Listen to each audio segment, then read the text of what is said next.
এটা প্রচার করতে পারবেন না যদি আপনাদের সাহস থাকে প্রচার করেন। আমি বলছি বিগতের কথা বলছি, জননেত্রী শেখ হাসিনার কথা বলছি। সনাতনী সম্প্রদায় একমাত্র জননেত্রী শেখ হাসিনা আওয়ামী লীগের কাছে নিরাপদ। আমি আপনারা যেটা বলছেন গত বছর, তো আমি বলছি বিগতের কথা বলছি, জননেত্রী শেখ হাসিনার কথা বলছি। কি আপনার কোনো মন্দিরে অঘটন ঘটেছে এরকম কোনো তথ্য আপনার কাছে আছে?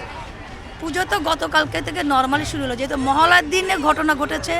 চিটাগাঙে প্রতিমা নেওয়ার জন্য যখন নিচ্ছিল তখন পাথর নিক্ষেপ করা হয়েছে।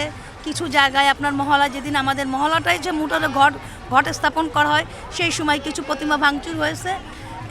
আপাতত আপনার পাহাড়ি অবস্থা একজনকে ধর্ষিত হয়েছে, এইটাই আছে টুকটাক। এখনও পর্যন্ত আজকে সপ্তমী, মানে নর্মালি শুরু, ষষ্ঠীটা ধরলেও সপ্তমীকে ধরা হয়।